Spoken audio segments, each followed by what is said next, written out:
زہران ممدانی کا جیتنا ایک ایسی علامت ہے کہ زہرا ہاشمی ایک خاتون گورنر نے الیکشن جیتا ہے، امریکہ تبدیلی لے کے آتا ہے تو اس ملک کے اندر تبدیلی ہی ہوتی ہے۔ اللہ، فوج اور امریکہ یہ اگر ساتھ ہیں تو ہم وزیر اعلیٰ رہیں گے کہ اگر دنیا کے اوپر قابو پانا ہے تو 4 کام کرو۔ امریکہ کرتا ہے جو کچھ، رجیم چینج امریکہ نے کی، اس نے کیا، حالانکہ امریکہ بے شمار جگہ پہ ناکام بھی ہوا ہے ایسا کرنے کے لیے۔ ٹرمپ آئے گا، ایک ٹیلی فون کرے گا، اس کے ساتھ عمران خان باہر آ جائے گا۔ وہ لوگ ایک بچے کو پیٹ میں قتل کرنے کو حرام کرتے ہیں، لیکن 37 لاکھ عراق میں لوگ مار دیتے ہیں۔ اگر اللہ تعالیٰ ظالموں کو ظالموں سے اس طرح نہ مرواتا، نہ گرجا گھر میں کوئی اللہ کا نام لینے والا ہوتا، نہ مسلمانوں کی مساجد۔ سلطانی جمہور کا آتا ہے زمانہ، جو نقش کہن تم کو نظر آئے مٹا دو۔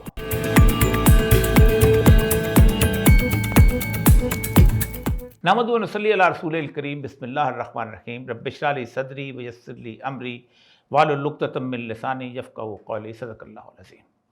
معزز خواتین حضرات، آج سے 2 سال قبل جب غزہ کا معرکہ شروع ہوا اور اسرائیل کے مظالم کا آغاز ہوا تو اس کے خلاف سب سے پہلا جلوس نیو یارک میں اس کے شہریوں نے ایک بہت بڑی تعداد میں نکالا، لیکن اس پورے کے پورے جلوس کا ایک ہراول دستہ بروکلن کے وہ یہودی تھے کہ جو بہت عرصے سے اس جگہ پر آباد ہیں اور 1896 میں بننے والے اس صہیونی گروہ جسے جسے زائنزم کہتے ہیں اس کے خلاف ہیں، اور وہ سمجھتے ہیں کہ اسرائیل کی ریاست بنانا بنیادی طور پر ایک غاصبانہ کام ہے۔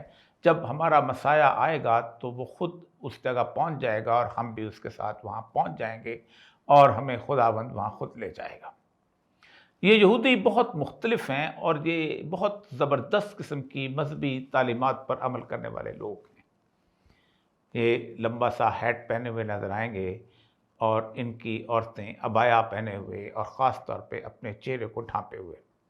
ان کے گھروں میں ٹیلی ویژن نہیں ہوتے اور نہ ان کے گھروں میں کوئی اس قسم کی صورتحال آپ کو موجود ملے گی کہ وہاں گرل فرینڈز یا بوائے فرینڈ یا گیز اس طرح کی علامتیں پائی جائیں۔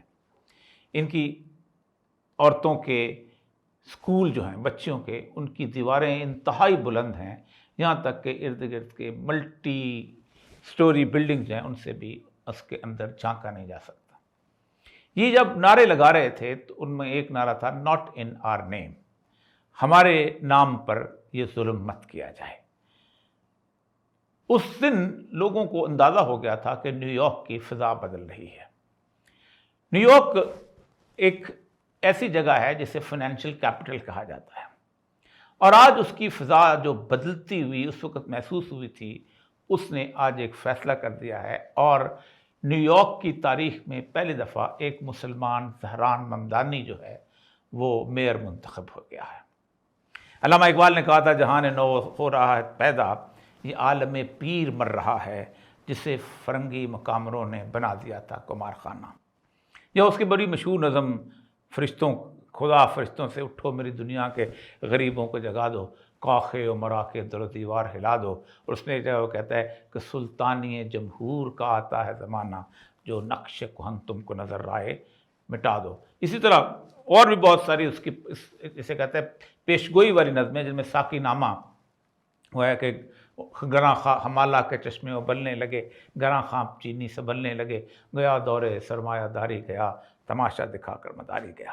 یہ اقبال کی جو گفتگو ہے چونکہ قرآن کی اس وزڈم سے اور قرآن کی تعلیمات سے لی گئی ہیں، اسی لیے اقبال کے اشعار کے اندر ایک ایسی کیفیت نظر آتی ہے کہ جسے الہامی پیشگوئی کے طور پہ کہا جاتا ہے۔ قرآن کی 2 آیات آپ کے سامنے رکھتا ہوں اور پھر آپ کو اندازہ ہوگا کہ اس وقت جو امریکہ کے اندر 2 بڑی تبدیلیاں آئی ہیں۔ ایک میئر جیتا ہے، مسلمان میئر جیتا ہے نیو یارک میں، اور ورجینیا کی وہ اسٹیٹ، اس کے اندر زہرا ہاشمی ایک خاتون گورنر نے الیکشن جیتا ہے اور اس شخص کے خلاف جیتا ہے جو ریپبلکن پارٹی کے اندر واحد گے تھا۔ یعنی ریپبلکن پارٹی وہ ہے کہ جس کے بارے میں ٹرمپ نے کھڑے ہو کر کہا تھا there will be only 2 gender، میل اور فیمیل۔ اس کے اندر کتنی سچی بتائیں کہ اہم ترین حیثیت رکھتا ہوگا اور کتنی سچی بات لگتی ہے، اس کو شکست دی گئی۔ اللہ تعالیٰ قرآن پاک میں فرماتے ہیں وَلَوْلَا دَفَعَ اللَّهُ النَّاسَ بَعْضَهُم بِبَعْضٍ لَفَسَدَتِ الْأَرْضُ وَلَٰكِنَّ اللَّهَ ذُو فَضْلٍ عَلَى الْعَالَمِينَ۔ اگر اللہ تعالیٰ بعض لوگوں کو بعض لوگوں سے دفع نہ کرتا، یہاں ظالموں کی گفتگو ہو رہی ہے، یعنی اگر اللہ ظالموں کو ظالموں سے نہ مرواتا، ظالموں کو ظالموں سے ختم نہ کراتا تو زمین میں فساد پیدا ہو جاتا، لیکن اللہ تعالیٰ دنیا پر بڑا فضل و کرم کرنے والا ہے۔ دوسری آیت، یہ پہلی آیت جو ہے یہ سورہ البقرہ کی 251ویں آیت ہے، اور دوسری آیت سورہ حج کی آیت ہے وَلَوْلَا دَفَعَ اللَّهُ النَّاسَ بَعْضَهُم بِبَعْضٍ لَحُدِّمَتْ صَوَامِعُ وَبِيعٌ وَصَلَاةٌ وَمَسَاجِدُ يُذْكَرُ فِيهَا اسْمُ اللَّهِ كَثِيرًا۔ اگر اللہ تعالیٰ لوگوں کو آپس میں ایک دوسرے سے نہ روکتا رہتا تو عبادت خانے اور گرجا گھر اور یہودیوں کے بابت اور مسجدیں بھی ڈھا دی جاتی جہاں اللہ کا نام کثرت سے لیا جاتا ہے۔ یہاں اللہ تعالیٰ نے مسجدوں کی اکیلے کی ذمہ داری نہیں لی، عیسائیوں کے گرجا گھروں کی، یہودیوں کے معبد خانوں کی بھی کی ہے کہ اگر اللہ تعالیٰ ظالموں کو ظالموں سے اس طرح نہ مرواتا تو ایک دن ایسا ہوتا کہ نہ گرجا گھر میں کوئی اللہ کا نام لینے والا ہوتا، نہ مسلمانوں کی مساجد میں۔ یہ وہ میکنزم ہے، اللہ تعالیٰ کی وہ سنت ہے جس پوری کائنات کے اندر ایک بیلنس قائم کرنے کے لیے ہوتی ہے۔ زہران ممدانی کا جیتنا ایک ایسی علامت ہے کہ آپ ذرا سا میں اس کی پوری زندگی کو چھوٹی سی آپ کو نظر آپ کے سامنے کرتا ہوں، اور پھر اس کے بعد اس کے خیالات، اس کے آئیڈیاز، اور جو آئیڈیاز امریکہ کے اندر اس نے بیان کیے ہیں، جو وہاں بیان کرنا ایسے ہی ہے جیسے پاکستان میں آپ TTP کی حمایت کرنا شروع ہو جائیں، اور وہاں پہ ایک شخص تو اس طرح کے اگر خیالات رکھتا ہے۔ یہ شخص 18 اکتوبر 1991 کو کمپالا یوگینڈا میں پیدا ہوا۔ اس کے والد جو ہے وہ وہاں پر اس وقت وہاں موجود تھے، محمود ممدانی۔ یہ وہاں اینتھروپولوجسٹ تھے، پڑھاتے تھے، اور اس دوران بھارت سے مشہور فلم میکر جو ہے میرا نائر جو ہے اس وقت اپنی فلم مسیسپی مسالہ، جن لوگوں نے یہ فلم بنائی ہے اس نے دیکھا ہوگا، اس کے ریسرچ ورک کرنے کے لیے وہاں گئی تھی کہ جہاں ان کی آپس میں محبت ہو گئی اور وہاں انہوں نے شادی کی، وہاں پر زہران ممدانی پیدا ہوا۔ یہ 7 سال کا تھا تو اس کے والد جو ہیں ان کو کولمبیا یونیورسٹی میں اینتھروپولوجی پڑھانے کا جو ہے وہ اس کے لیے پروفیسرشپ مل گئی، اور یہ وہاں سے وہاں پر آ گئے۔ یہاں پر اس نے نیو یارک میں اپنا بچپن سارے کا سارا وہاں گزارا، اور اس کا جو مشہور کالج ہے جس کی اب بہت بڑی دھوم ہے، باؤڈن کالج جو ہے، college of Brunswick Maine United state, اس کے اندر سے اس نے اپنی گریجویشن جب وہ مکمل کی اور سیاست کے کاموں میں، ویلفیئر کے کاموں میں آنا شروع ہو گیا۔ اس کی آئیڈیالوجی بڑی امپورٹنٹ ہے جس کی بنیاد کے اوپر، لیکن سب سے اہم ترین چیز وہ جو تقریر ہے، وہ میں رات کو سن رہا تھا، جب اس وقت تقریر کر رہا تھا تو یوں لگتا تھا کہ جیسے ایک پورے نظام کو گرانے کی صورتحال میں آ گیا ہے۔ اس کی چند فکریں جو اہم ہیں وہ آپ کے سامنے پیش کر دیتا ہوں۔ اس کا اردو ترجمہ ہے: ڈونلڈ ٹرمپ، مجھے پتا ہے کہ آپ دیکھ رہے ہیں، آپ کے لیے 4 الفاظ، والیوم اونچا کر لیں۔ اس کے ساتھ ہی ان کے اشارے پر وہاں تقریر سننے والے مجمع کے لوگوں نے ایک ساتھ زوردار آواز میں کہا، والیوم اونچا کر لیں۔ ٹرمپ کو مخاطب کرتے ممدانی نے کہا، تم میں سے کسی ایک تک پہنچنے کے لیے آپ کو ہم سب پر سے گزرنا ہوگا۔ اور یہاں پر بہت جسے کہتا ہے پرجوش لوگوں نے نعرے لگائے ہیں، لیکن اس نے پھر کہا، میرے دوستو، ہم نے ایک سیاسی خاندان کو شکست دی ہے۔ یعنی نیو یارک کے اندر ایک باقاعدہ کوئی اٹالین خاندان ہے، مافیاز وہاں اکٹھے ہوئے ہیں، کوئی اور دوسرے خاندان ہے، ٹرمپ کا اپنے بہت بڑا وہ ہے۔ اسی طرح اس کے مقابل میں جو شخص تھا وہ بھی ایک بہت بڑے بلینئر سیاسی خاندان سے تعلق رکھتا تھا جس میں شکست دی۔ یہ امریکہ میں سوچا نہیں جا سکتا تھا۔ کینری خاندان، بش خاندان، اسی طرح اور بہت سارے ایسے خاندان ہیں، راک فیلرز کی فیملی ہے جو کہ وہاں پر سرمایہ کے حساب سے وہاں پر چھائی ہوئی، اور جن کا ایکچوئل اقتدار ہے۔ ہنری فورڈ کا خاندان، فورڈ جو انڈسٹریلسٹ ہے بہت بڑا، اس کے اس نے کہا، لیکن آج کی رات آخری دفعہ ہوگا کہ میں تمہارا نام لوں گا، اینڈریو کومو۔ یہ ان کا مخالف امیدوار تھا۔ ووٹرز نے ہمیں تبدیلی کے لیے مینڈیٹ دیا ہے اور ایک ایسا شہر بنانے کے لیے جہاں ہم سب اپنا گزارا کر سکیں۔ فائنینشیل کیپٹل، سرمایہ داروں کا گڑھ، جہاں ٹرمپ ٹاور کے سامنے گزرتے ہوئے احساس ہوتا ہے کہ کیسے کیسے لوگ ہیں جو کہ بلینئرز اینڈ بلینئر، ایک بلینئر یہاں پڑا ہوا ہے، دوسرا بلینئر وہاں پڑا ہوا ہے۔ پھر اس نے کہا کہ میں یمنی یوڈیگا مالکان، سینیگالی ٹیکسی ڈرائیور سے لے کر ازبک نرسوں اور ایتھوپیا کی آنٹیاں شامل ہیں، میں ان سب کو ایک ساتھ لے کر چلنے کے لیے آیا ہوں۔ میں آپ سب کو کہتا ہوں، دیکھو امید اب بھی زندہ ہے۔ اب اس کی جو ارلی اٹھان ہے، اس کے اندر اس کا سب سے بڑا ہیرو جو ہے وہ مارٹن لوتھر کنگ ہے۔ مارٹن لوتھر کنگ جو تھا وہ اس موومنٹ کا بانی تھا جو کالے لوگوں کے لیے ایک، جسے کہتے ہیں، حقوق لینے کی جدوجہد تھی، اور اس حقوق لینے کی جدوجہد میں اس کو بیچارے کو وہاں مار دیا گیا تھا، میمفس کے شہر میں، جہاں آج کل میں بتا بھی رہا تھا کہ سول رائٹس جو ہے وہ میوزیم وہاں بنایا گیا ہے، اور وہاں پر وہ اس کے اندر وہ ساری وہ جو مسیسپی دریا کے ساتھ جہاں یہ نیگروز آباد ہوتے تھے، وہاں کی وہ سارے مظالم کی داستان جو ہے وہ اس کے بارے میں انہوں نے مختلف قسم کی شواہد اور مختلف قسم کی ان کی تصویریں اور وہ چیزیں رکھی ہوئی ہیں۔ لیکن یو ایس پالیسیز کے حوالے سے اب اسرائیل کے بارے میں وہ کہتا ہے، we say we care about freedom and justice and self determination and yet for some reason we draw the line when it comes to Palestine. He said this in 2023 interview. اس نے یہ کہا تھا، ٹھیک، it became a driving force for me, کہ ہم فلسطین کو علیحدہ کیوں ٹریٹ کرتے ہیں؟ جب ہم فریڈم کی بات کرتے ہیں، جب ہم لوگوں کے حقوق کی بات کرتے ہیں، جب ہم سیلف رائٹ کی بات کرتے ہیں، تو پھر ایسا کیوں ہوتا ہے؟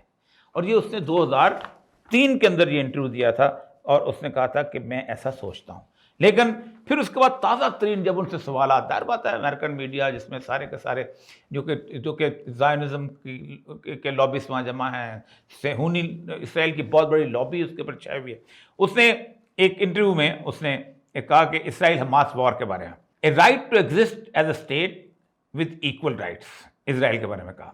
However, he declined to condemn the slogan of globalize the انتفاضہ۔ انتفاضہ کہتے ہیں کہ عالمی طور پہ جہاد، انتفاضہ اس جدوجہد کا نام تھا کہ جو فلسطینیوں نے شروع کی تھی، عالمی طور پر اس کو آگے لے کے جایا جاتا ہے۔ لیکن sir, Israel occupation of the West Bank and Gaza strip and the creation of independent Palestine and for calling of the occupation, کہ یہ جو اسرائیل نے قبضہ کیا ہوا ہے، یہ فکرے امریکہ میں بولے جانے بالکل ایسے ہی ہے کہ جیسے آپ یہاں پہ TTP یا اسامہ بن لادن کی آپ حمایت کر سکیں۔ پھر اس نے یہ کہا کہ a desperate desire for equality and equal right in standing up for Palestinian human rights, he has pointed out to انتفاضا's little definition and noted that the United States Holocaust Memorial Museum used the term when translating exhibit about the Warsaw Ghetto uprising۔ Warsaw ghetto وہ تھا کہ جس کے اندر وہ لوگ تھے جو یہودیوں کو رکھا گیا تھا، اور اس کے اندر ان کو قتل کیا جاتا تھا، ان کی ہڈیوں سے باقاعدہ کھاد بنائی جاتی تھی، اور بہت آپ نے مشہور شنڈلرز لسٹ دیکھی ہوگی اس کا۔ اس نے کہ یہ وہ گھیٹو جو تھے نا جہاں یہودیوں کو رکھا جاتا تھا، اس طرح کی صورتحال وہاں سے انتفاضہ نکلا ہے۔ In June 24 2000 Mamdani won the New York City. اب اس کی بنیاد پہ آپ سوچیں کہ اس شخص نے یہ الیکشن جیتا ہے، اور یہ اس شخص کی پوری لائف ہسٹری میں نے آپ کے سامنے رکھ دی۔ اس کی تقریر آپ نے سنی، اس کی تقریر کے اندر ایک انقلابی صورتحال ہے۔ یہ ٹرمپ کے اس پورے کے پورے فورسفل الیکشن جو خالصتاً ریلیجس بیک گراؤنڈ کے طور پر، جس نے بائبل بیلٹ کو اپنے ایکسپلائٹ کرتے ہوئے اور اس کے ساتھ ساتھ ان جذبات کو آگے لے کے جاتے ہوئے، وہ جو مذہبی ووٹ تھا، جو اینٹی ایبارشن ووٹ تھا، جو کہ گیز کے اس کے خلاف تھا، پھر اس کے ساتھ ساتھ اور بھی سارے معاملات جو تھے، امن پیس، کیونکہ اس نے کہا تھا کہ جو بائیڈن ہے، اس کی حکومت نے امریکہ کو بدنام کر کے رکھ دیا، وار کے اندر الجھا، جیت لیا اس نے۔ اور ٹرمپ کے بارے میں یہی تھا کہ وہ ہمیشہ جو ہے وہ جاتا ہے پروٹوٹائپ امیجز کے اوپر۔ وہ جو اس کا مشہور کالم ہے، اس نے لکھا تھا ایلزبتھ بیٹی جونس نے، جو نیو یارکر کہ یہ ٹرمپ جو ہے وہ امریکنس کو سمجھ گیا ہے، کیونکہ امریکنس پروٹوٹائپ ہیں۔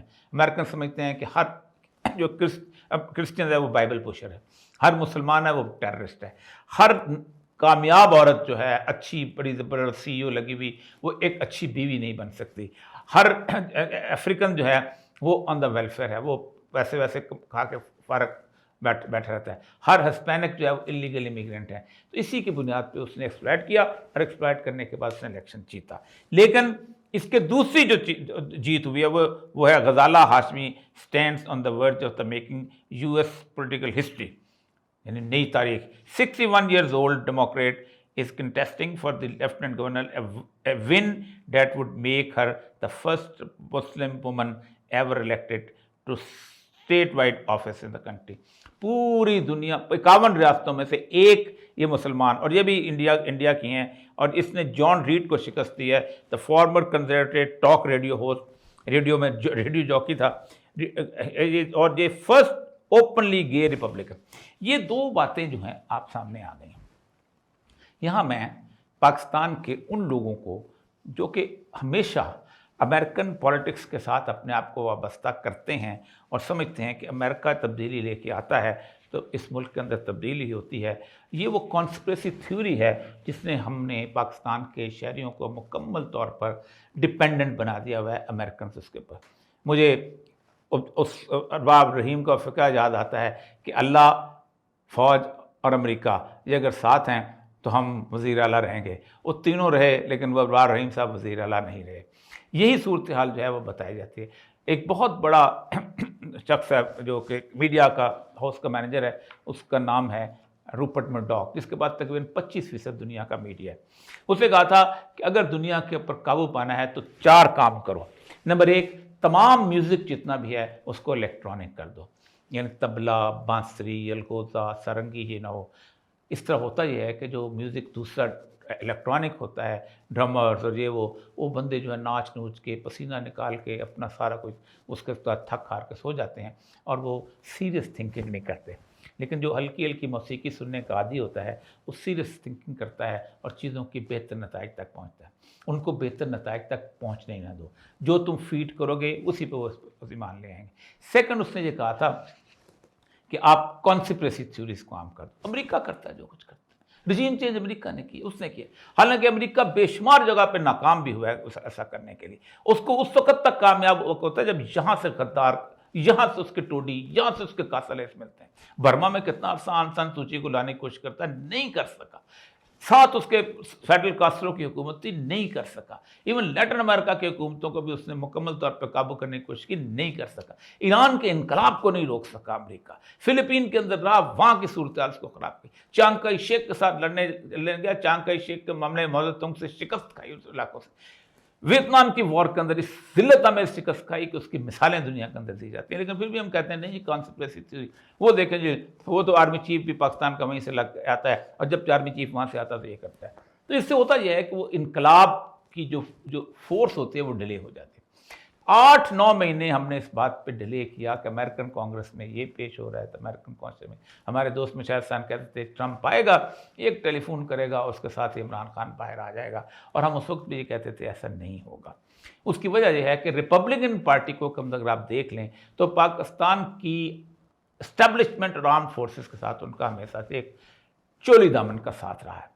آپ ریگن کی پوری ٹینیور کو دیکھ لیں، ضیاء الحق کے ساتھ انہوں نے باقاعدہ وار لڑی اور اس وار کے اندر آپ نے روس کو شکست دی. پھر اس کے بعد دوسرا پھر بش آیا ریپبلکن پارٹی کے، اس کے دوران میں یہ اپنا مشرف صاحب تھے اور ہم نے وار اینڈ ٹیرر اور سب کچھ لڑی. اس دوران آپ دیکھیں تھوڑا سا عرصہ تھا اس کا بل کلنٹن کا جو تھا، اس کلنٹن کے عرصے کے اندر اس نے نواز شریف کو باقاعدہ مشرف کی جیسے کہتے ہیں پنجوں سے نکال کے وہ لے کے گیا، اور خود کہتا ہے کہ میں نے وعدہ کیا تھا اس کو بچانے کے لیے، بچا کے لے.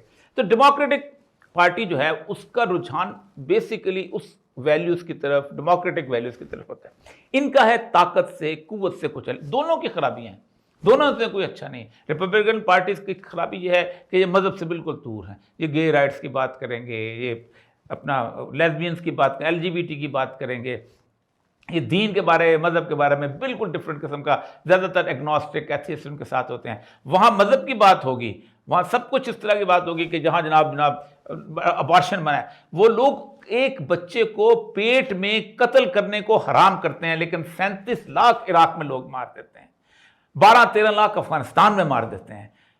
اب نکسن نے جس وقت وہ ختم کی ہے ویتنام وار تو اس کو کہتے کہ اس نے غلط کیا ہمارے ساتھ. جمی کارٹر کو ڈیموکریٹ تھا، اس کو انہوں نے اسی بات پہ اتارا کہ جو اس کی ہیومن رائٹس کی پالیسی نے ایران کے اندر ہمیں خراب کیا اور ایران سے ہم نکل گئے.